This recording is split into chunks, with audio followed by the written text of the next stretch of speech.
Hello and welcome to Joy News Prime with me, Samuel Kojo Brace, live on DSTV Channel 42 and GoTV Channel 125 and on our social media platforms as Joy News TV. Coming up this hour, President Akufo-Addo tout his achievement and insists he has successfully delivered on his mandate as president as he presents his final State of the Nation address to Parliament. Mr. Speaker, the country is not broke, as some propagandists want us to believe. We have details as the NDC tears into the president's address. Now, also coming up, President Akufo-Addo pledges government support for traders affected by the fire that swept through and destroyed everything at a section of the Kantamanto market. Details as he delivers his final State of the Nation address.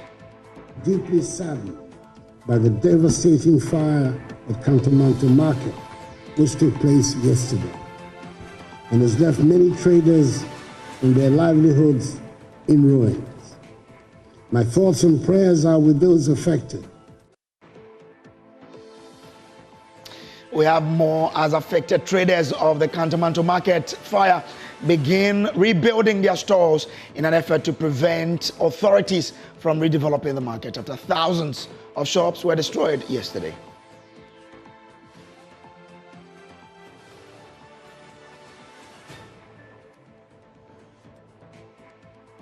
Because for Sunyamani and Tongo Mobu, because I had the table so I had no Krahendegan and the Rakanta, which made the Bobra. And as we get up for the Joy FM 90s Jam this evening at the Pleasure Gardens, we'll tell you how well you can sing Daddy Lumbe's popular song, Theresa, in English. Beautiful person, if I don't praise you, Theresa, Theresa. How do you say A in English? A. Well, join us for the fun at the Pleasure Garden.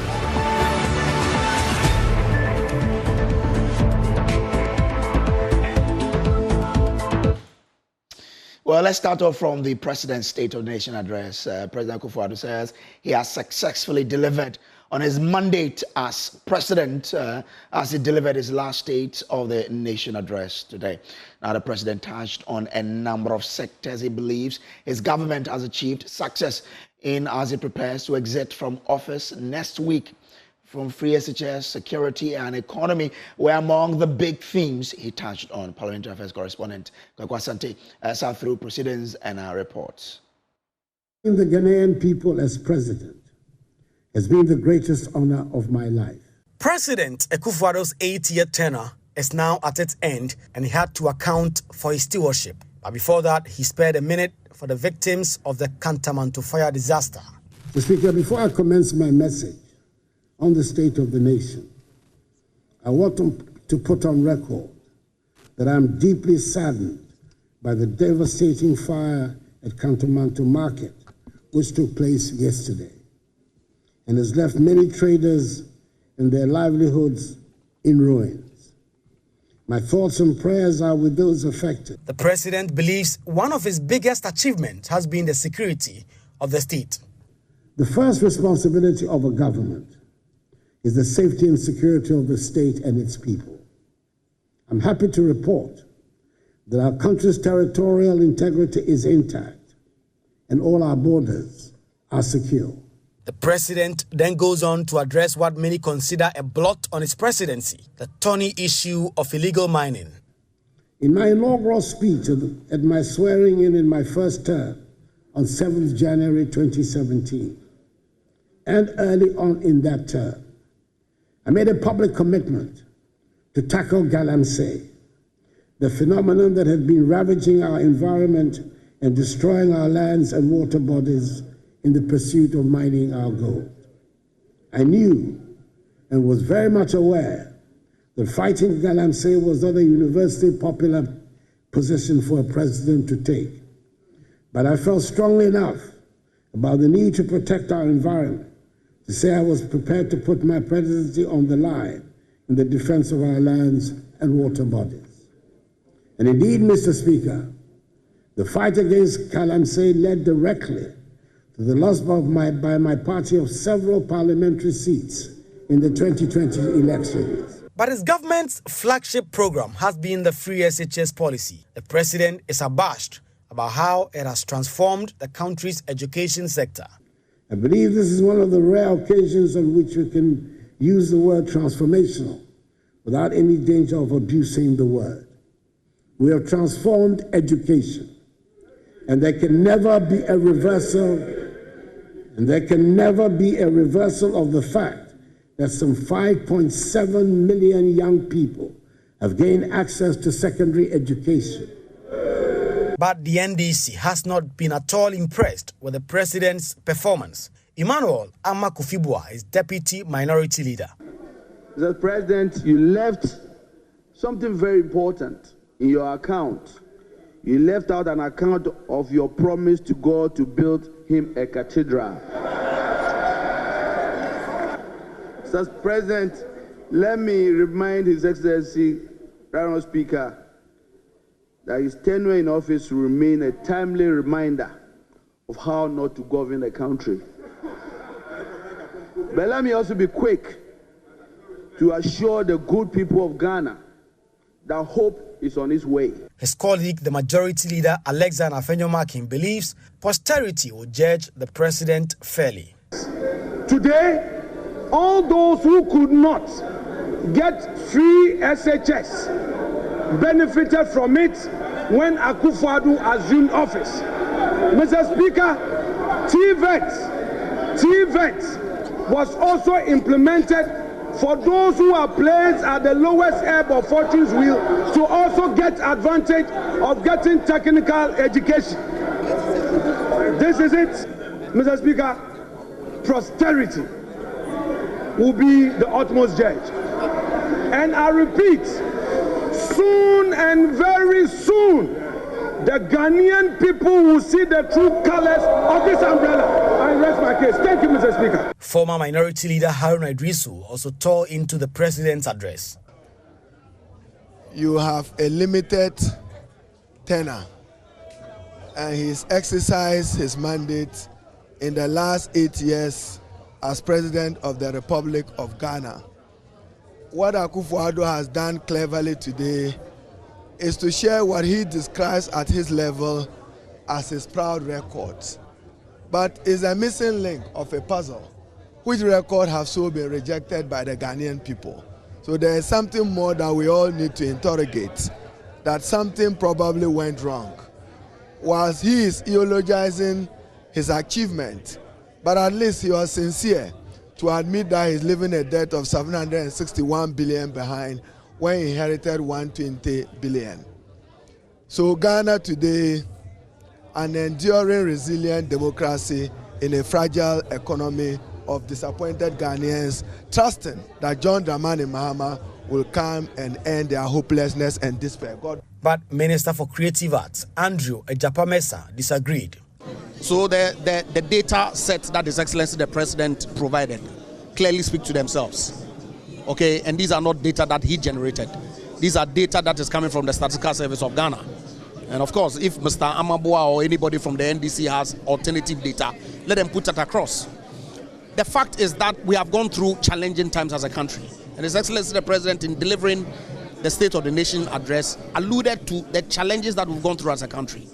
Look, before COVID struck, we had problems. We inherited a challenged economy. We inherited an economy that was going through an IMF program.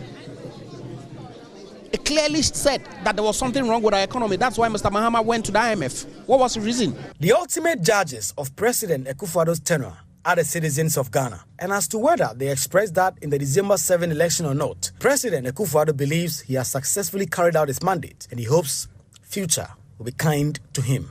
Kweku Asante for Joy News. There have been several reactions on the President's State of the Nation address, which is his last one that he is delivering as President of the country.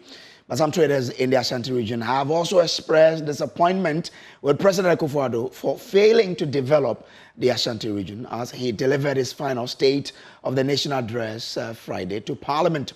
Now, the traders at the Kumasi Central Market say they expected the president to outline concrete plans to address the region's developmental challenges, but were disappointed by his speech. They criticized the president for failing to fulfill his campaign promises to develop the region, which they say has been neglected for far too long. Take a listen to some of the traders who spoke to our colleagues at Love FM in Kumasi. Duma MPP for be sra omo nyom homework nye eya me yase ba wo mia wanya papa ne yedone pa but wanya enti wo koi She says, "We really love the NPP, and it is sad that Dr. Mahmoud Bawumia did not win the elections, but they neglected the Ashanti region. They did not develop the region at all. They promised us a lot, but delivered few. The president must apologize to us as he's leaving office."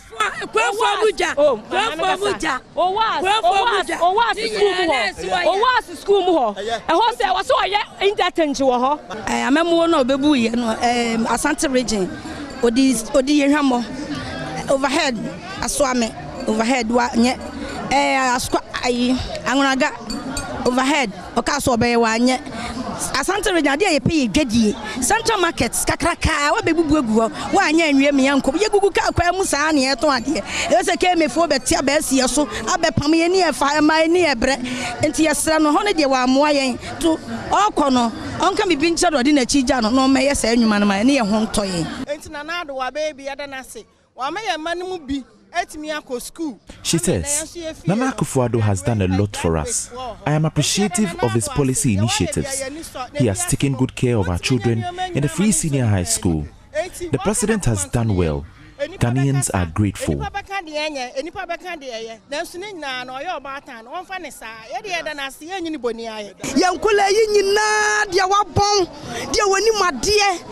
Bra, school fees ituanya easy o. Papa ifa aka mesi ye wodwom ha. Wo mu ko school yi, wo bia ne wo se ya nto na ade. Che se obi atumi ko school ni bi. E ma che se wo ene no obi aba ente kuro yi mu. Empanimfo nko na egu kuro mu ayeton ade. Enti me de me ken na se na nado onyame enhira no. Na mo yenya ne so mampani biem. Yenya ne so mampani biem. Nyame enhira no. Nemo mucha o mani behwe Ashanti Region. Enwuma no ya Ashanti mam wanwie no. Aban fufuro obeba no. Ometoa enwuma na omampani ye na wantima anwie ni so. Ene na ma oman na emu ye den no. Se omampani bi free so a na omampani fufuro oba no. Ade anani omampani no ote so eye no. Wanwie a de oba no so ontoa so. Eno so ma yakoye chiri bebrebe. Enti meka kire se onfa nhyemu kena se omampani a obey enwuma no oye no a wanwie no onto aso ne mfa nkwa awie. So those were some reactions coming from the Kumasi Central Market there, following yesterday's devastating fire that destroyed thousands of shops at Kantamanto Market. Affected traders have quickly begun rebuilding their stores in an effort to restore their livelihoods. The Ghana National Fire Service successfully extinguished the fire yesterday after battling the blaze for approximately 12 hours. Speaking to Joe News, some traders cautioned authorities against any plans to redevelop the market, vowing to resist such moves.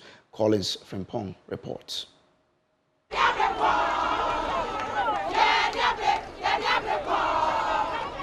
The fire that started at 1:20 a.m. on Thursday, according to Kantamanto Traders Association, affected over 7,000 shops and approximately 30,000 traders, claiming one life.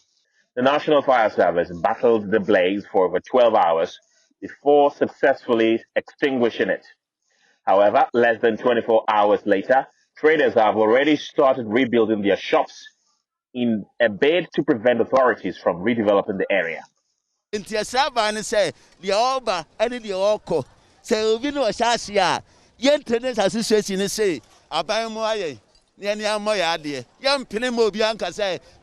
Shopping mall. I know baby be ansana ya ni abia hoso. Ya po mu chew. Ya po mu chew. Omumwa ya ni boy ade. So they are pleading with government to come to their aid.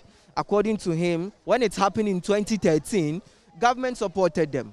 They are not expecting anything different. They don't want new shops, they don't want anything.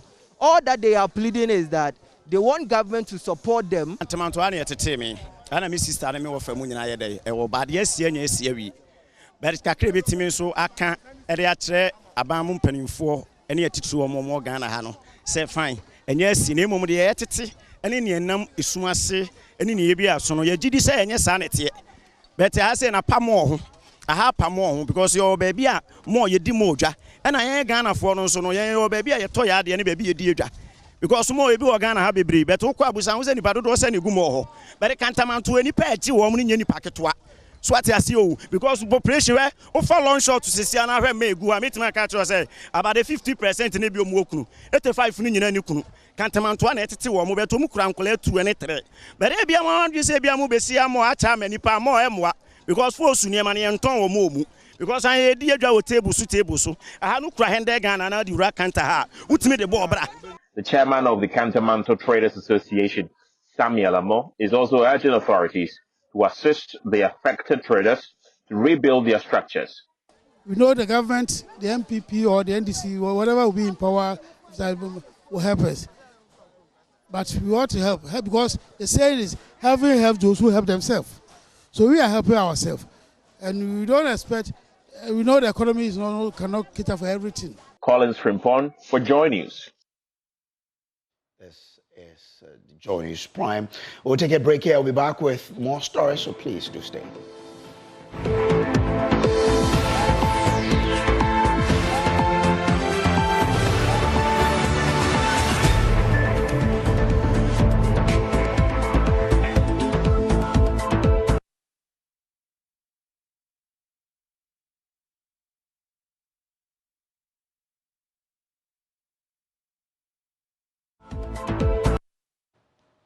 Welcome back from the break. Now, some senior high schools in Accra have reopened amidst growing uncertainty as the Conference of Heads of Assisted Secondary Schools, CHAS, warns it cannot guarantee meals for students. This follows unresolved financial issues, including unpaid government reimbursement for perishable foods from last year. My colleague Jacqueline Ansuma Yeboah visited some schools and has come through with this report.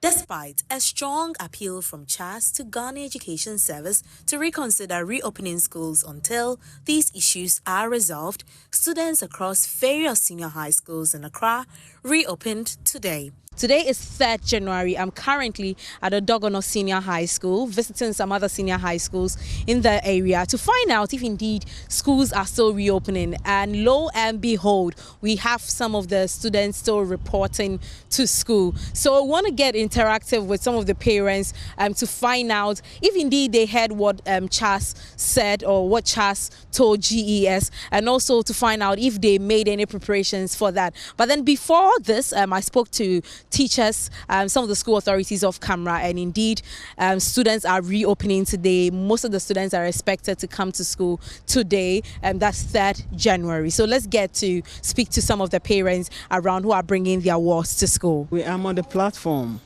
so they confirmed it, so that's why I brought her. Yeah. Regardless, have you made any preparations in case of anything? Because they said when the students come to school, they might not be able to feed them. Did you put in any plans for that? Oh, I know they will do that, so I didn't have any second thought about it. I mean, put in extra preparations? Oh, anything? I gave her the normal things I used to give her. What happened was I heard everything, but my daughter called me to inform me that this is the problem that they are experiencing in the school. So I used to send her money, every weekend, 2 weeks. And concerning their reopening, I got the information recently that they said the school is be reopened on the 7th. Yeah, but I got another message from the school WhatsApp that the school is supposed to be reopened this morning, which is on the 3rd. Okay. Yeah, so I found a letter from the Minister of Education. That is why I brought her to school. Yeah. So in case of food and everything, you've made sure that she has everything that she needs. Yeah, and she's not being fed. Yeah, and we agreed that every 2 weeks I have to send her some money until she will confirm that she's okay at the school. Then maybe I will stop. Then we live in Accra, so in case of anything, we can always come for her. Oh, okay. Yeah, but she has everything. I've made adequate preparation for her. She has enough. Okay. Yeah. But the school informed you that they are resuming today. Yes, they sent a message that they are resuming. Initially, we thought it was on the 6th.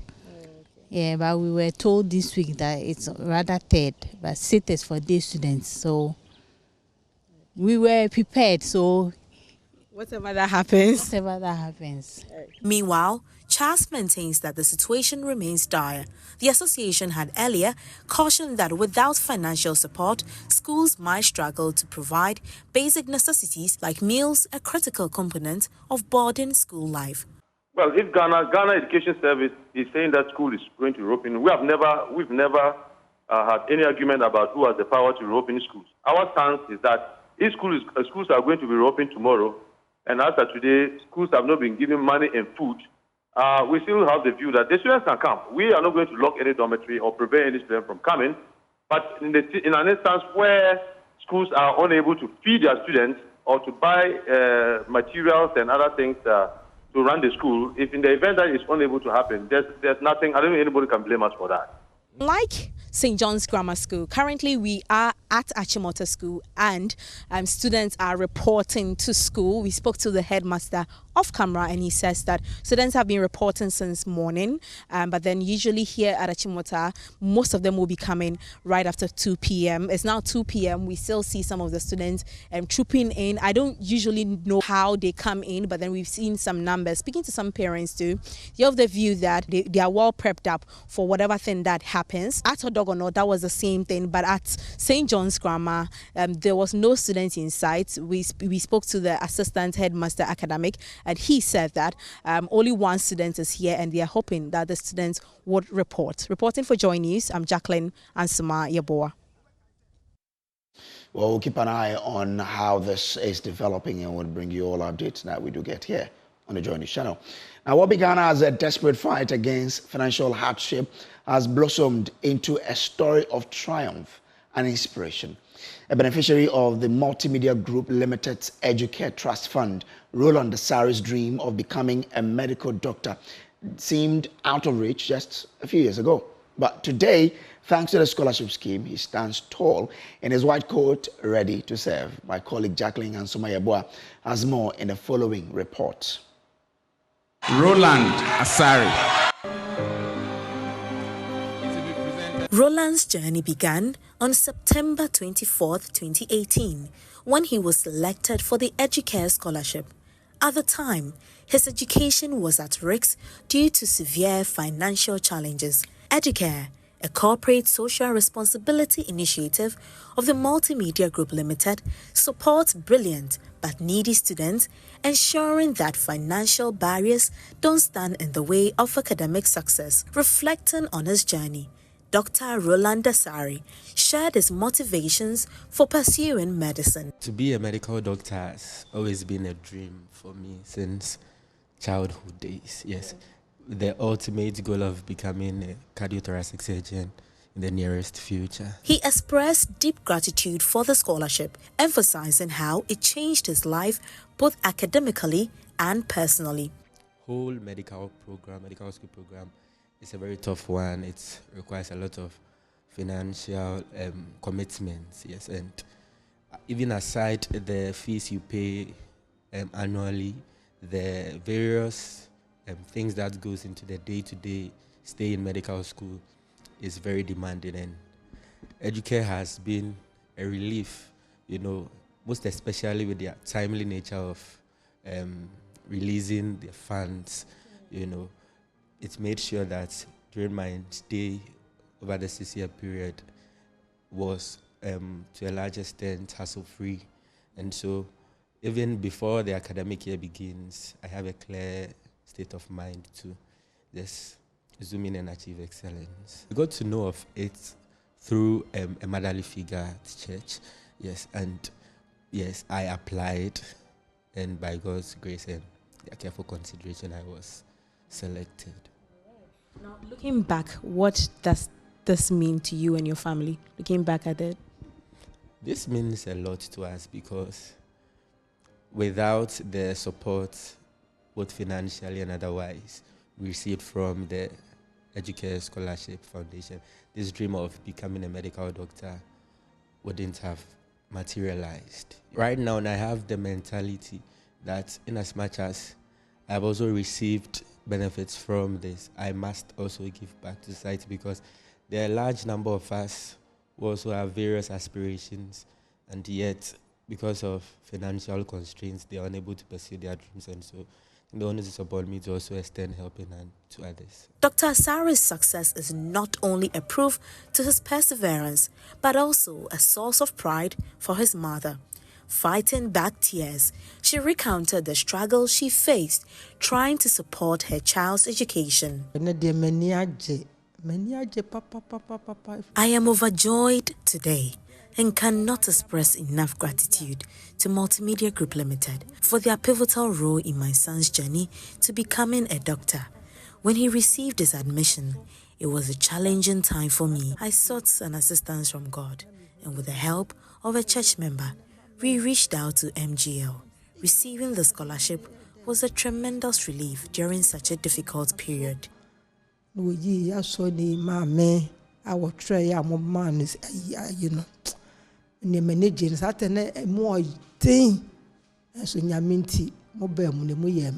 one dreamer to another, he leaves behind a message of hope. No matter how tough the journey gets, there's always light at the end of the tunnel when given the right support. They shouldn't give up.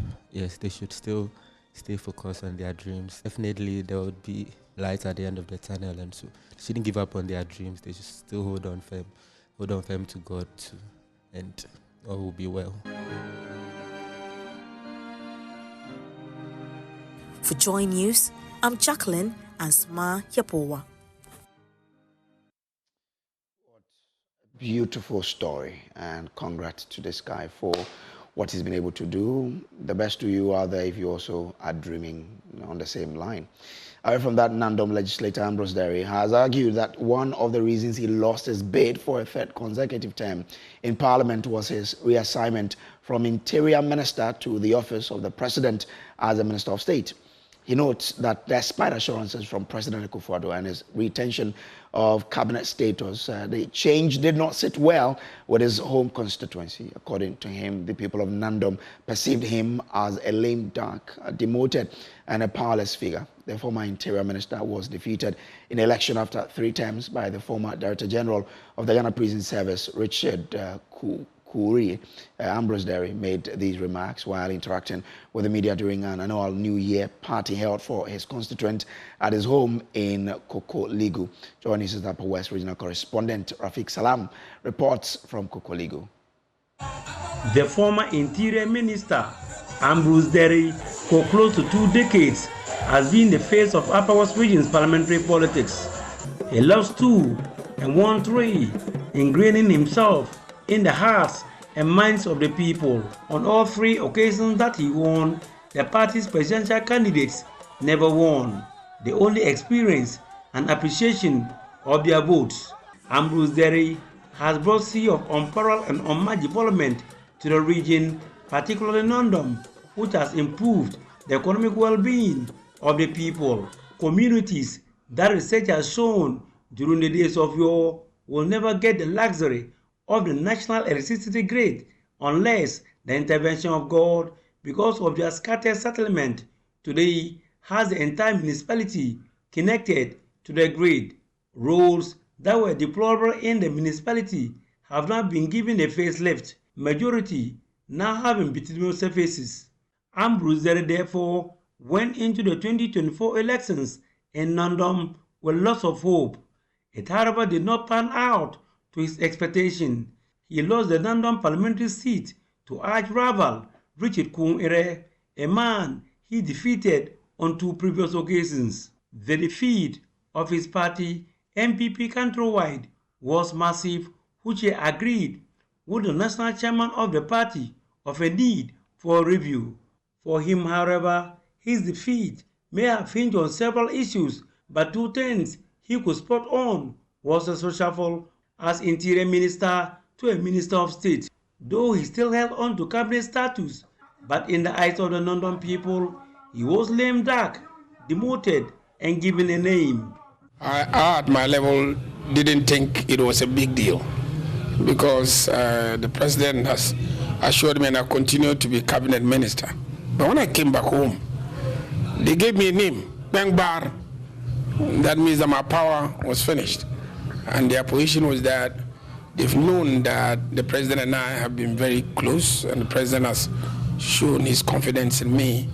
So for them, as far as I had been removed as Minister for the Interior, albeit still a member of the executive, it was an issue. And yes, it was an issue for them. And that's where politics makes a difference, because it's their perception.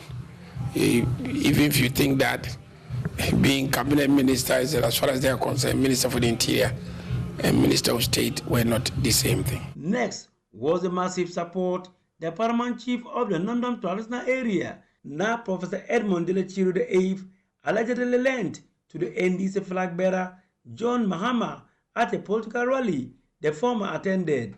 The chief was at a campaign rally of the NDC and made quite profound statements that are known to you. I mean, it then became like a jingle that was played all over the place by TV3 and the rest of them, about the fact that he thought that John Mahama should be an experienced driver, tested, talking about issues of corruption and the rest of them. That was huge. I cannot consider a chief as an MPP chief, but he's called an MPP chief. But we do know his history, that he's been with the CPP and has been chairman of CPP before. But on this occasion, he openly campaigned at a rally. And I want to emphasize that. It's not that he was in his palace and the chief and the politicians came to visit him. He was at a political rally and did that. And therefore it was clear where his political stance are. I'm not complaining, but it's important to put things in context. What about dabbling in Islamic religious conflicts in Nandom? Has he fronted for any of the sides? And my position has been clear that I'm not a Muslim. And in fact, if you want to be brutal, I'm a Kafri. And I cannot determine who is imam of a place. I'm a Catholic. But even in my church, I don't determine the parish priest. And I don't determine the bishop. There are procedures by which these office holders are determined.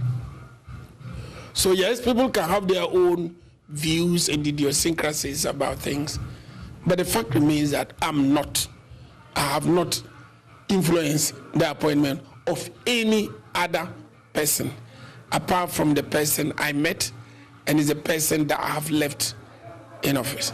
The former Interior Minister says he has no regret serving the people of London and the region at large despite his defeat. I have no regrets for it.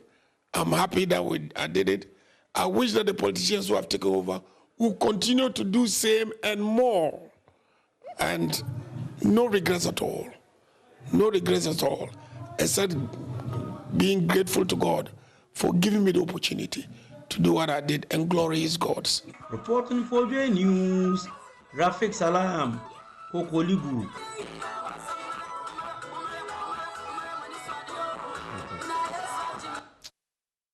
Yeah, we'll be back with more. Please do stay.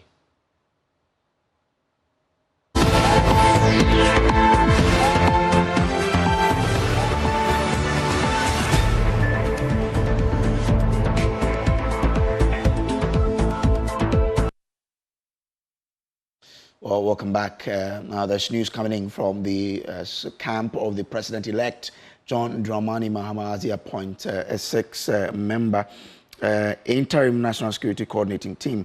The statement from his office says the president-elect John Dramani Mahama has announced a 6-member team to oversee and coordinate national security issues pending substantive appointment. Now, former Minister for Interior Prosper Douglas Bunny will lead the team. Their mandate begins on Tuesday, 7th January 2025. Other members of the team include Lieutenant General Peter Augustine Blair, retired, who is former Chief of Defense Staff. Also, Kofi Totobi Kwache, former Minister for National Security. The team also has Larry Bevlo Latte Esquire, former National Security Coordinator, Brigadier General Fuseni Idrisu, retired, and COP Nathaniel Kofi Boache, retired. And the statement is being signed by Felix Kwache Ofosu, Special Aide. Now, remember that these 6-member team put together by the President-elect John Dramani Mahama to coordinate the national security affairs is being headed by former Minister for Interior Prosper Douglas Bunny, and it includes Lieutenant General Peter Augustine Blair, retired, who's former Chief of Defense Staff, COP Nathaniel Kofi Boache, retired. He's also part of the team. Kofi Totobi Kwache is former Minister for National Security, and also Larry Bevlo Latte Esquire, former National Security Coordinator, and Brigadier General Fuseni Idrisu, retired. So these are the 6 people who will be coordinating the national security affairs until substantive appointment have been made by the President-elect, who will be sworn into office on Tuesday, 7th January. So if you just tuned in, that's the news coming from the President-elect's office. He's appointed 6-member team to coordinate national security affairs until substantive appointments have been made, to coordinate the security affairs. So until then, the former Interior Minister Prosper Douglas Bunny will be coordinating or leading a team of 6 people, which includes Totobi Kwache, who is a former Minister for National Security. It also has COP Nathan Kofi Boache, retired there. It also has Larry Bevlo Latte Esquire. He is a former National Security Coordinator. And it also has Lieutenant General Peter Augustine Blair, retired. He's a former Chief of Defense Staff. So these 6 people will be coordinating, or they will be overseeing and coordinating national security issues until substantive appointment have been made. So that's the news coming from the office of the President-elect John Dramani Mahama. And that letter was signed by Felix Ofosu Kwache. So just as you see on your screen, it says President John-elect John Dramani Mahama has announced a 6-member team to oversee and coordinate national security issues pending substantive appointment. Former Minister for the Interior Prosper Douglas Bunny will lead the team. Their mandate begins on Tuesday, January 7, 2025. Other members of the team include Lieutenant General Peter Augustine Blair, retired, former Chief of Defense Staff Kofi Totobi Kwache, former Minister for National Security Larry Bevlo Latte Esquire, former National Security Coordinator, and Brigadier General Fuseni Idrisu, retired, as well as COP Nathaniel Kofi Boache, retired. Now, away from that, the hour countdown to the Joy FM 90 Jam is here, because officially the Jam has started at the Pleasure Gardens, and tonight we are all making our way there, in Jowolu, because it will come alive as we relive the electrifying era of the 90s. You remember those boogie jams of the 90s? DJ Black spinning some of the greatest hits of the decade. One track that's sure to get everyone on their feet is Daddy Lumbe's There is a Bebre. Well, that's a classic one, and is one of his most iconic tracks, carrying an emotional weight that reflects the themes of love and heartbreak. The song, released in the late 1980s, was part of his first album, Yayaka Kontomu, which he co-produced with Nana Champon under their group name Lumba Brothers. You remember that one? Host of the Super Morning Show, Raymond Akwa, sings the popular There is a song in English. Well, listen to him. Person, if I don't praise you, Teresa. How do you say A in English? A. Because it's Teresa. Teresa Bebre. Teresa.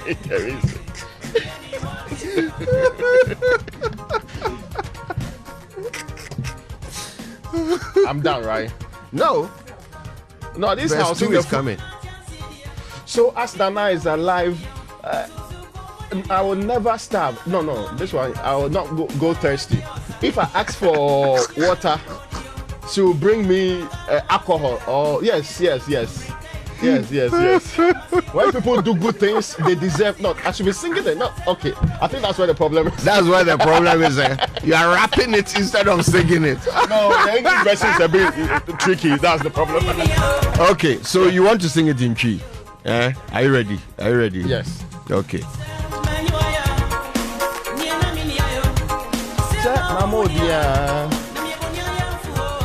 Say, man, you are ya. Onyana mia yo. Bonyaya for name. Say, Mamodia. Teresa Bebrese. Teresa. Obieni what is say, oh. Teresa Bebrese. Teresa. Obieni what is say, oh.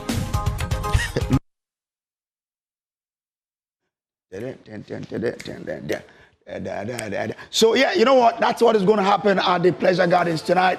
Let's meet as we relive the 90s at the Joy FM 90s Jam at the Pleasure Gardens. Well, my name is Samuel Brace. I'm grateful to you that you join us. There's more news on myjoyonline.com. We'll meet again, but do enjoy your weekend. Evening.